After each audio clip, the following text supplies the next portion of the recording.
In the spring of 1915, patriotism is on parade. And the University of Toronto is at war. The campus will soon be a training center for the British Royal Flying Corps. There's a rifle range in the unfinished Hart House Theater. As a grim reminder of what lies ahead, Lieutenant Lauren Harris paints the walls to resemble a shell-torn Belgian village. 20-year-old Conn Smythe doesn't mind the sound of gunfire. Short and scrappy, he's never been one to back away from a fight. As captain of the university hockey team, Smythe has just won the Ontario Junior Championship in front of 4,500 fans. Now, he's spoiling for action. We'd been talking about it for weeks. The following Monday, 9 of us from the hockey team went down to join up 2 artillery outfits that were recruiting. By the end of the day, I was Gunner C. Smythe, 25th Battery, Canadian Field Artillery.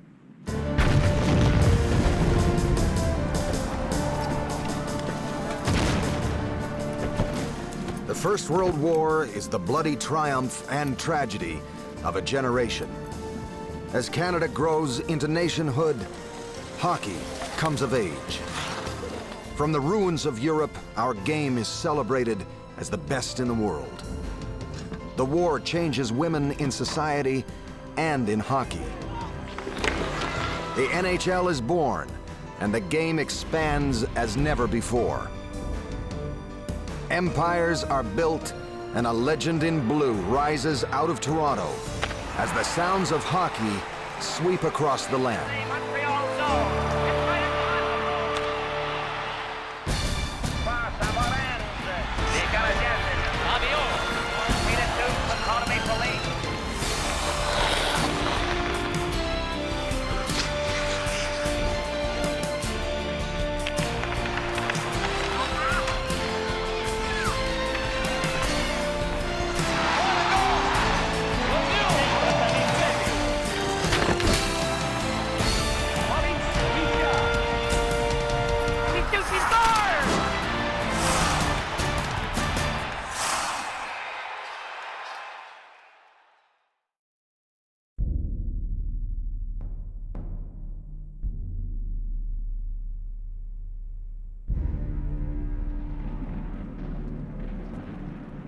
As the doomed youth of a generation march in the mud of Flanders, the national passion is eclipsed by a sense of national duty.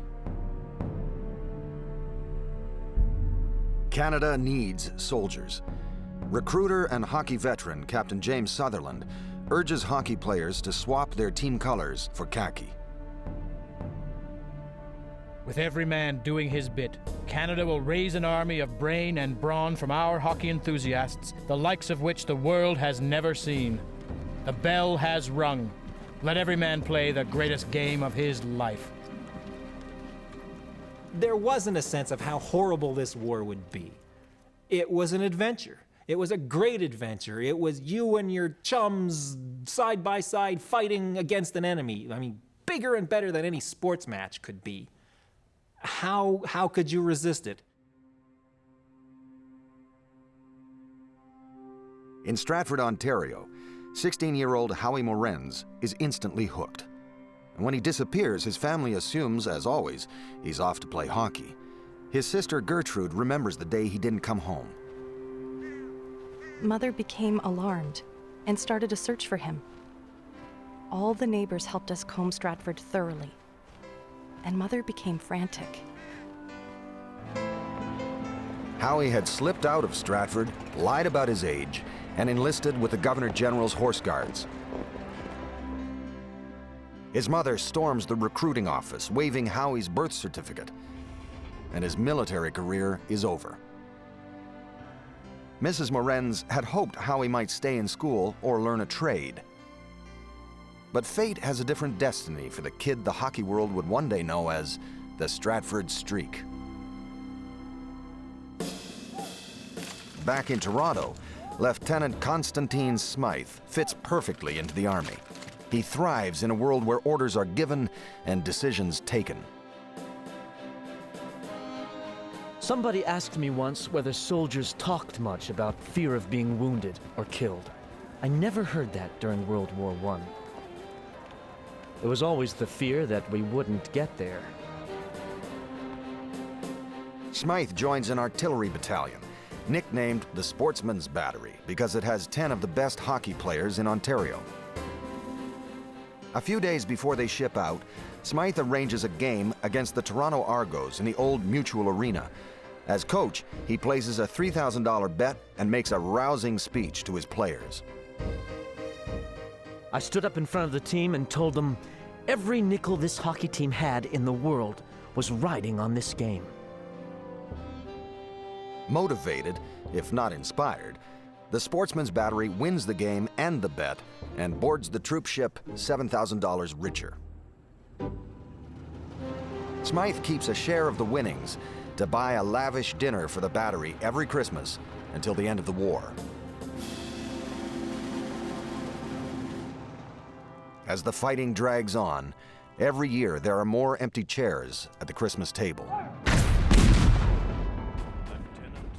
Monty Clarkson. Lieutenant Meyer Cohen. Gunner Jack Pethick. By 1917, every senior officer in the Sportsman's Battery is dead or wounded. Major Gordon Southam. But not Lieutenant Conn Smythe. Sergeant Major Norm Harvey. I began to notice I was chronically lucky. I would tell people I got a nudge from the man upstairs. Maybe some thought I was kidding, but 5 times I lived unscathed when death or maiming was a better than 50-50 chance. Each time it was luck, not guts or planning or intelligence on my part. In 1917, Smythe quits the muck of the trenches to don the clean battle dress of the Royal Flying Corps.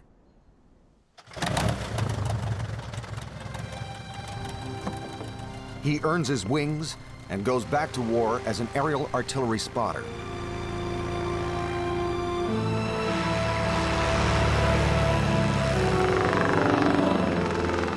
The last day I flew, the clouds were low, less than 2,000 feet. I shouldn't have been sent up in that weather, or should have had enough sense to fake it, and then come back and say, "Great shooting." Flying low behind the German lines, his plane is hit by ground fire, and Smythe crashes in no man's land.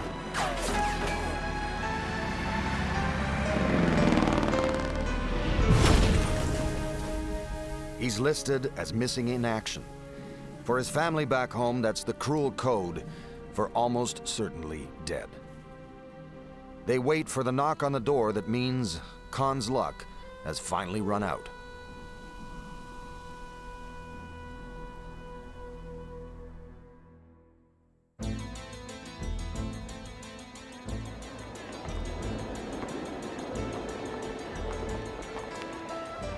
In 1915, women are not even recognized as persons under Canadian law. They still can't vote and make half of what a man earns.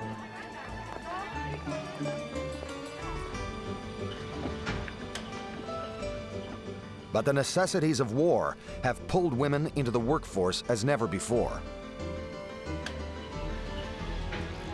Across the country, women are taking over the jobs left vacant by men.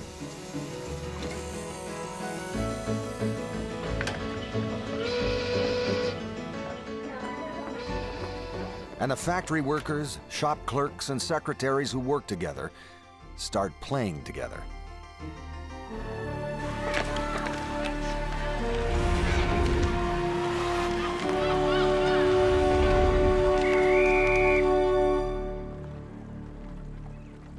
With so many hockey players and their fans on the battlefields of France, the arenas are struggling. So poor is the quality of the men's game that the Montreal Wanderers offer free tickets to wounded servicemen and their families. Even that doesn't draw a crowd.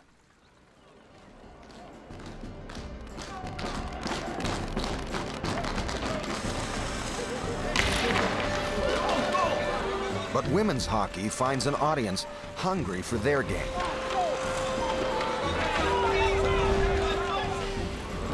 For the first time in history, women are paid to play hockey.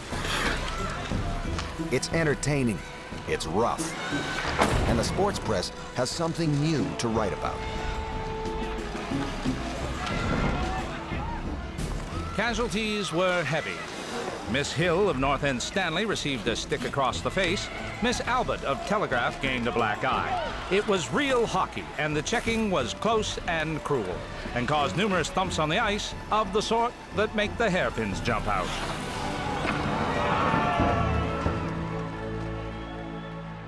All of a sudden, the women's game gets serious attention. There's the obvious novelty aspect of it, of girls playing this man sport. But lo and behold, there's another novelty aspect of it once it begins. They're good at it. In every town, there are local heroes, just as there had been in the men's game. Right winger Tenna Turner is the star forward for the Westboro Pets. Young Eva Alt is a fan favorite of the Ottawa Alerts. But there are none who can skate like Albertine Lapense, the miracle maid from Cornwall, Ontario. She's a 26-year-old sniper who's become the darling of the sports press. It is probable that the match will attract the largest crowd that has ever witnessed a girls' game in Ottawa.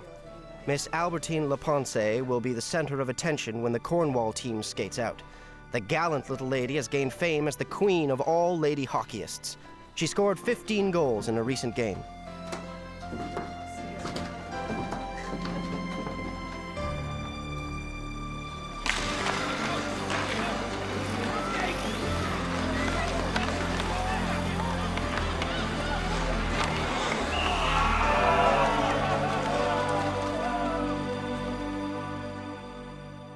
Cornwall's main competition is the Westerns of Montreal, and their coach, Len Porteous, is desperate to find a player that can beat Albertine.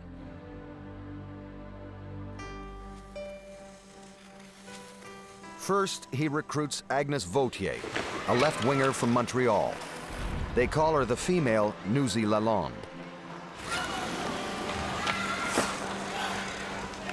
She's quick, and she can score, but she's no match for the Miracle Maid.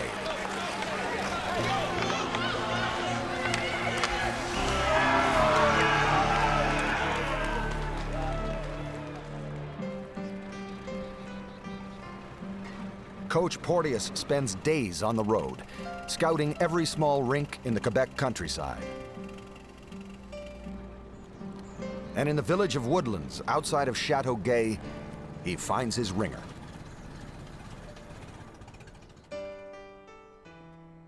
He discovered a young girl by the name of Eda Lalonde, who is a hockey prodigy. Only 17 years old, this girl marveled all those who saw her play. And each one proclaimed her Lapense's rival.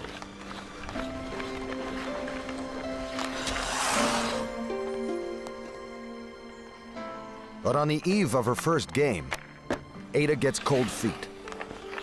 It's not the competition that worries her. It's her little secret. Ada wears a jockstrap. Ada Lalonde of Woodlands confessed to the manager of the Westerns that he was simply a boy disguised as a girl because he wanted to play against Miss Lapense. The young boy, dressed in bloomers and a jersey top, definitely looked like a girl and even fooled Len Porteous during the first practice. And so if you're a young boy who's got hockey talent and you can't play in any decent league or you're not old enough to go to war, then why not dress as a woman and try your hand at it until they find you out? At least you'll get paid for your efforts. Women's hockey is so popular, promoters put up money to stage a series of exhibition games in the United States. The Montreal Star declares it degrading, apparently just one step removed from the oldest profession. Young ladies going on these sorts of trips put themselves in competition with professional actresses, burlesque performers, and vaudeville, and are expected to be treated as such. A lot of the press were not so much against women playing hockey as they were against women traveling and playing hockey. And of course, there was always the economic element. Can we make some money at this game? They were betting on women's hockey games way back then. And also there was that marvelous sense of the burlesque, of the, it's kind of like female mud wrestling. It is the first golden era of women's hockey, and for 2 glorious years, it lives in the spotlight. But with the end of World War I comes the end of the craze. And the game's brightest light, Albertine Lapense, simply disappears. She was so stellar and shone so brightly, and then vanishes in 1917, gone, and no one knows where. And then that opens up the gap for rumor. And the most fanciful and maybe true rumor is that she's gone to the United States, had a sex change operation, come back home to Canada, and lives quietly as a gas station operator under the name Albert Smith. Just who was Albertine Lapense, and how did she vanish? Nearly a century later, mystery still surrounds one of the greatest players in the history of women's hockey.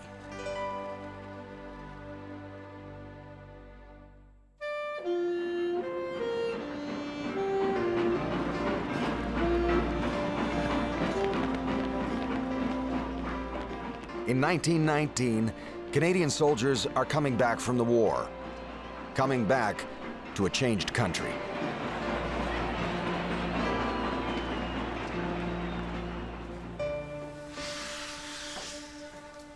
When the train pulls into Toronto's Rosedale Station, it brings Conn Smythe back from the dead. After crashing in no man's land, he'd spent 14 months in a prisoner of war camp.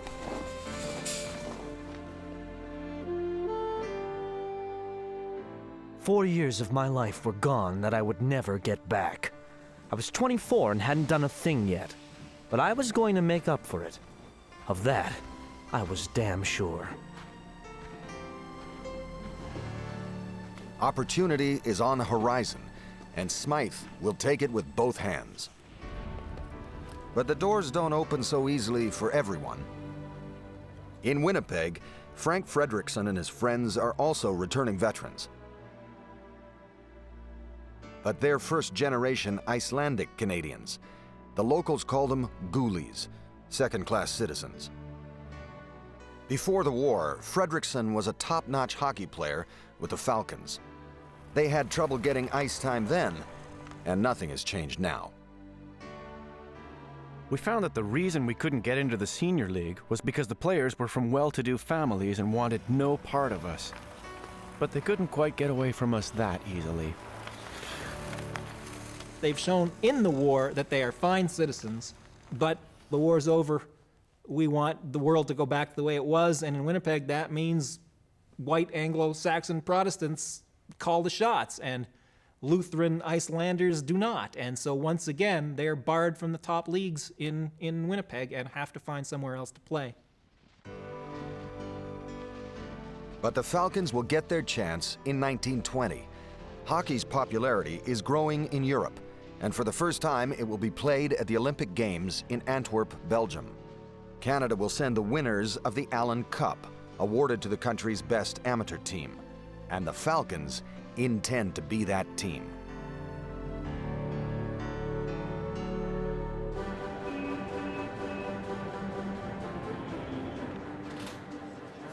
More than 8,000 fans line up to see them play the University of Toronto in the Cup final.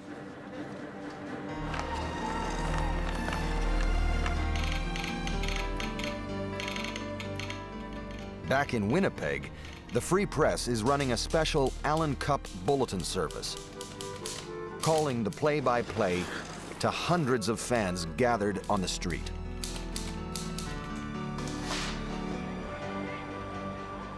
The Icelanders displayed more class than has been seen on the Toronto arena this year. The performance of the Westerns was a revelation to the Eastern Bugs, and their wonderful speed and puck carrying had the immense crowd gasping with amazement.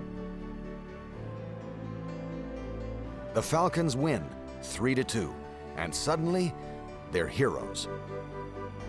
No more will they hear that unholy name, Ghoulies. It will be Hello Canada and Bonjour Canadiens. The team is fully able to represent the athletic manhood of the Great Dominion.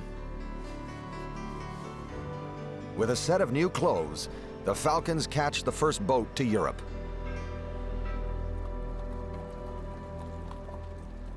In 1920, Belgium is still digging out of the rubble of the Great War. But in the city of Antwerp, the ice rink is still standing, and the Palais de Glace is like nothing the Canadian boys had ever seen before. Sports editor and hockey czar Bill Hewitt reports on the Falcons for the readers back home.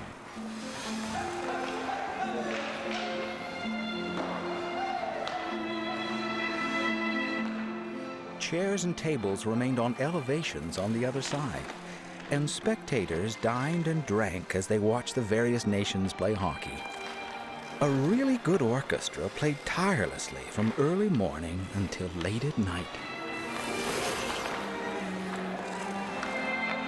A suitable surrounding for the genteel sport that is European hockey. Monsieur Savoie of the Swiss team tends the net wearing a smart cardigan with white shirt and tie. He lets in 29 goals in his first outing. Frank Fredrickson and the Canadians are in way under their heads.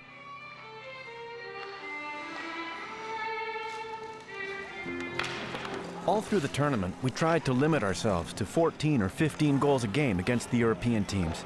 Believe me, it was difficult, but we managed to stay within reasonable bounds. The truth is, they've reinvented hockey. The game the Canadians play is faster and more skillful, rougher too. For the Europeans, it's like a game they once knew, but now it's running on high octane.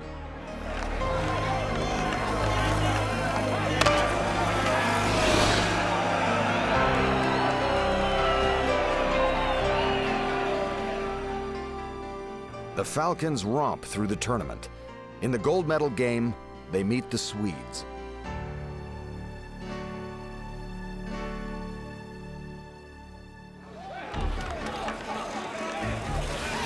They were without a doubt the best of the European teams. Very friendly fellows, and we liked them a lot.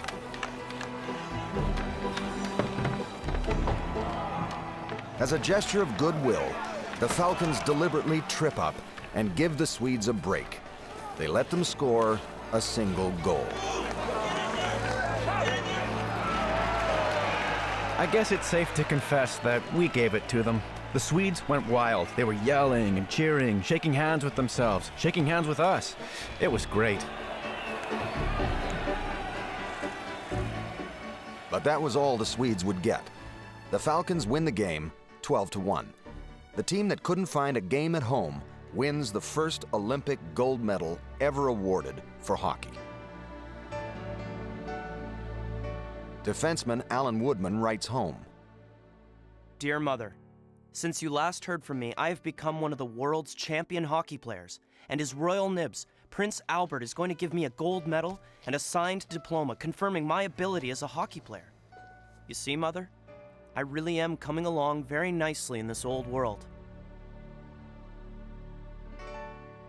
In addition to just selling the image of Canada as a hockey nation, they literally sold the game of hockey as a Canadian idea, that the legacy of the Falcons isn't so much that they won the first gold medal, but that they were great Canadian ambassadors of hockey in Europe. Back home, they're celebrated like conquering heroes. The Winnipeg Falcons had played the game on a world stage and confirmed Canada as the first nation of hockey.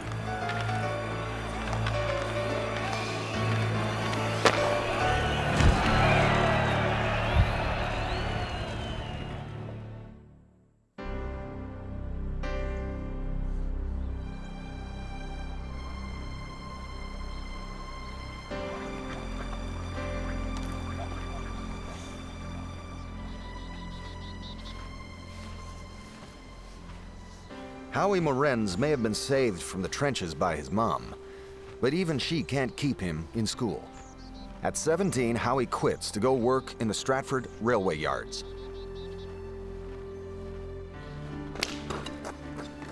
But he lives for hockey. He's the star in Stratford, sometimes playing on 3 different teams. And when he's caught sleeping at work, no one seems to mind, because Howie Morenz is the Stratford Streak.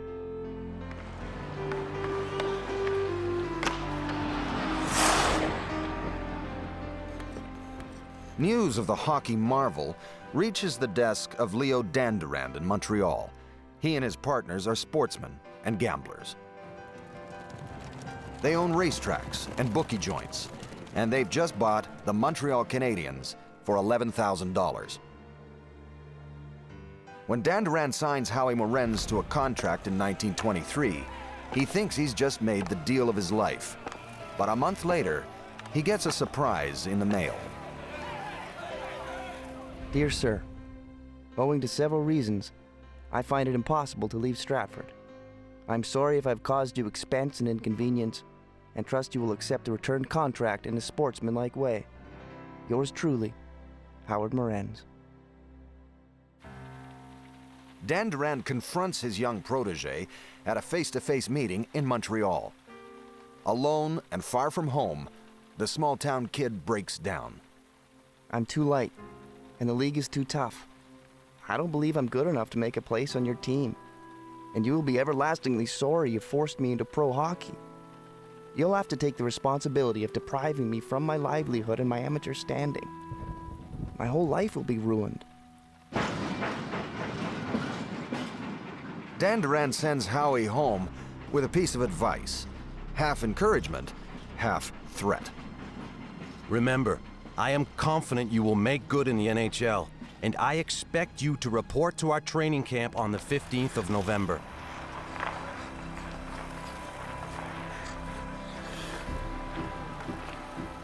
Morenz swallows his fears and shows up at camp. He plays on the top line with the speedy Billy Boucher on right wing. On his left is the little giant, Aurel Joliat. It's the next generation of the Flying Frenchman.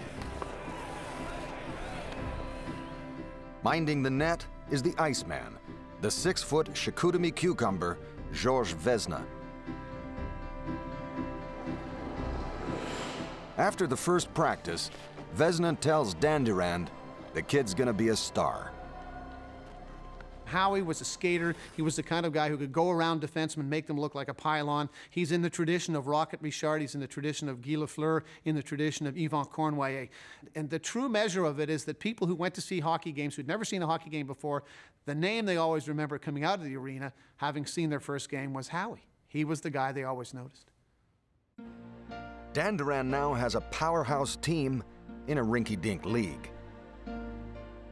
The NHL consists of just 4 shaky teams in Ottawa, Toronto, Hamilton, and Montreal. To survive, it must look south of the border.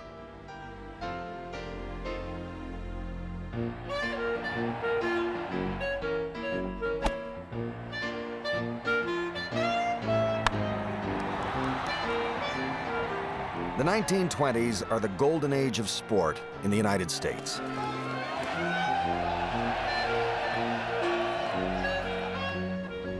Huge new arenas are rising in Boston and New York.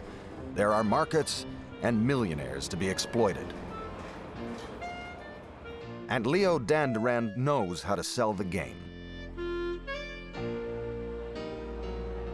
He and the NHL need a buyer, and they target Tex Rickard. Rickard is Jack Dempsey's manager, the man who made the first $1 million gate and the driving force behind the new Madison Square Garden in New York. When Tex Rickard comes up to Montreal for an evening of drinks and a little Canadian-style hockey, it's Leo Dandurand's Flying Frenchman he's here to see. The Forum is packed for the Canadiens' game.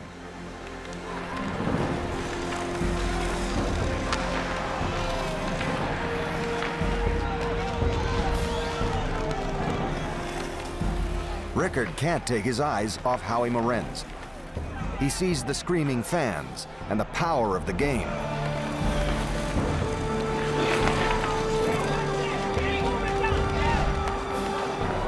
And he's sold.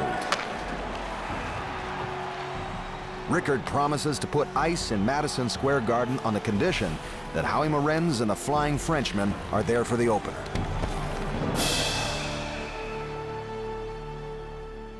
Hockey needed a superstar. I mean, anybody could fight, but they also needed people to bring people out of their seats. And remember, this is the age of American sport, of Babe Ruth and Bill Tilden and Red Grange and superstars, people who were bigger than the sport. And hockey needed to have that one kind of a player to really make a penetration into the American market if you're going to sell.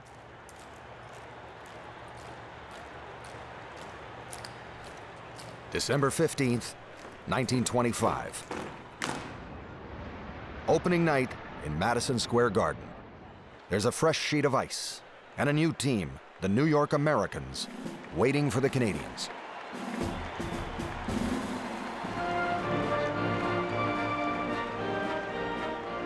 It's a gala international affair. The Governor General's Royal Foot Guards Band performs for the first time outside Canada. To help New Yorkers understand the game, the Times publishes the hockey rules 2 days before the game. The beautiful people from Broadway to Wall Street show up at the opening.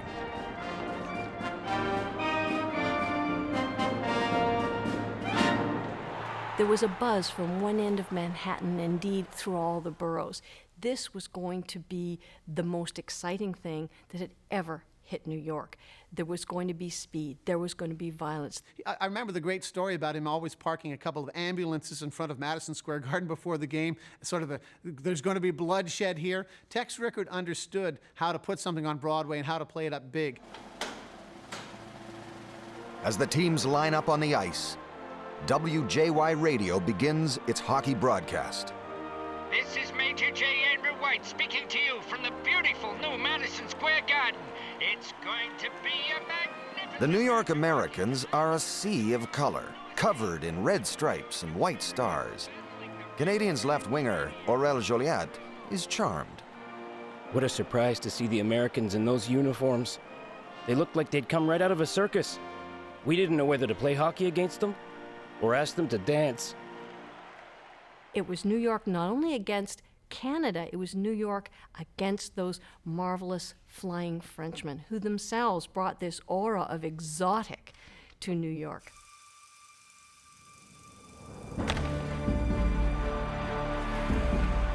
All that survives of the game itself is a few minutes of grainy black and white footage. And the score. Canadians win 3-2. But the spectacle leaves a lasting legacy. Hockey is a hit, and Howie Morenz shows New York the poetry of the game.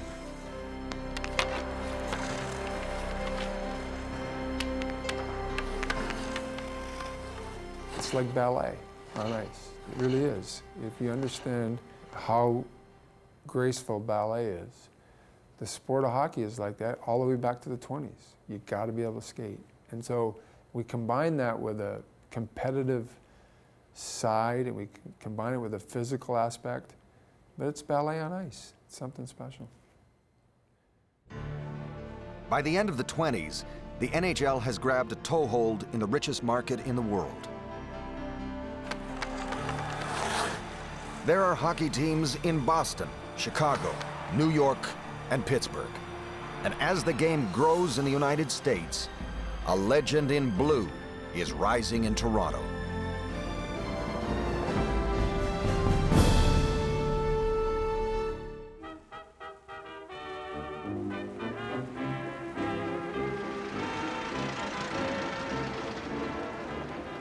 In 1923, the upright city of Toronto is finally having fun. Over at Shea's Theatre, people line up for the latest from Charlie Chaplin and Harold Lloyd. You could dance the night away with Luigi Romanelli and the King Edward Hotel Radio Syncopators. Over at the CNE, you can go for a ride on the Midway, or gawk at the human oddities of Johnny J. Jones. The 1920s sees Toronto construct the tallest building in the British Empire, open the largest hotel, and unveil a grand train station. It's a building boom, and Conn Smythe is in the thick of it. The man who believes in luck also believes there's no substitute for hard work. By 1925, Smythe has a successful sand and gravel business supplying building sites all over the city.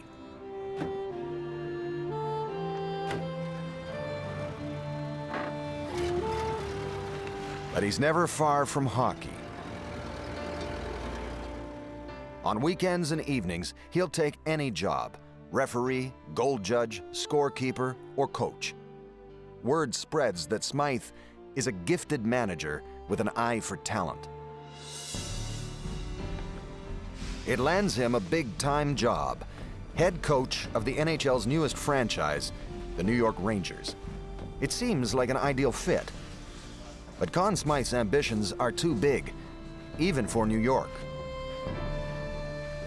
Conn Smythe behaved in a way that he owned the team, and that does not tend to go over very well with hockey owners, never has. Conn Smythe didn't know his place and didn't want to know his place, so he was shown the door very quickly. He disagreed with hockey management about everything. The Rangers give him $2,500 to get out of town. That afternoon, he bets the lot on a football game in Montreal and doubles his money.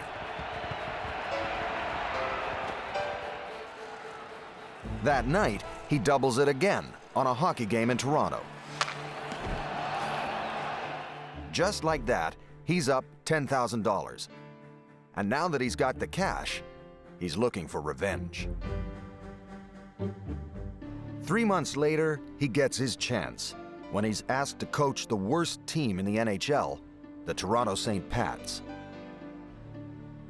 I said I'd only run the team if I could buy it, or part of it. I was only 32, but thinking small was never one of my failings. Smythe puts down his winnings, rounds up some investors, but still comes up short. He goes to the sellers and he says, look, this is all we've got, and they basically tell him to take a hike. And Conn, not for the last time in pro sports, goes and says, you gentlemen live here in Toronto, don't you? How would you like being the people who walk down the street and people point at you and say, you're the ones who sent our hockey team to Philadelphia or Pittsburgh? And that shuts them up. They take the lesser money. Not for the last time in hockey did they play the civic card and get away with it. The instant the ownership papers are signed, Smythe starts the makeover. He finds the St. Pat's name too Catholic and their green and white colors too Irish. By the start of the 1928 season, the team has a new name and a new look.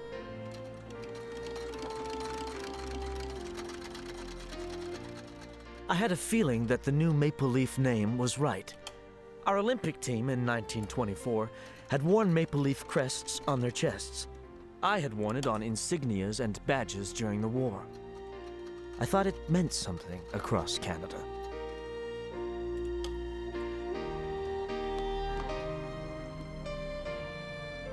Smythe has big dreams for himself and his team. He wants to be rich, and he wants the Stanley Cup. Conn Smythe is a tough, determined guy. He sets up the New York Rangers for Tex Rickard, buys all the players, and then on the eve of the season is fired. I mean, this is a guy who has the alpha personality and the chip on his shoulder the size of PEI. And when those two things come together, the Maple Leafs had to be a success.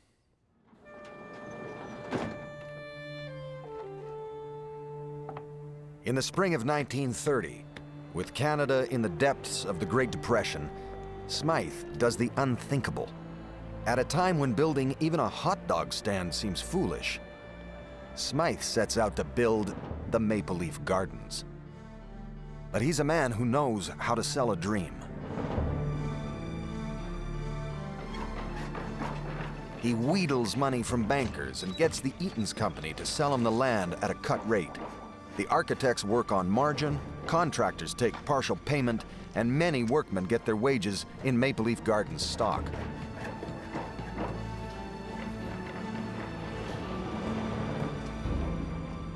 Conn Smythe built an arena at a time when there wasn't the money to build an arena, and built it in 5 months. I mean, just unbelievably how all of that could happen. But, you know, he was that kind of brash, proud character. I mean, he was Major Smythe. He was that unstoppable force.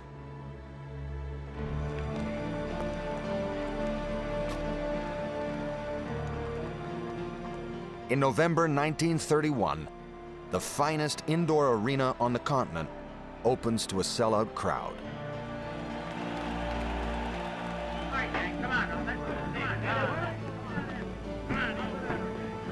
At the end of his first season in the Gardens, Conn Smythe gets his revenge. His Toronto Maple Leafs soundly beat the hated New York Rangers and take their first Stanley Cup. But there's something else significant about the game. Suspended high above center ice is a strange steel box. Inside is a man at a microphone and a future of hockey.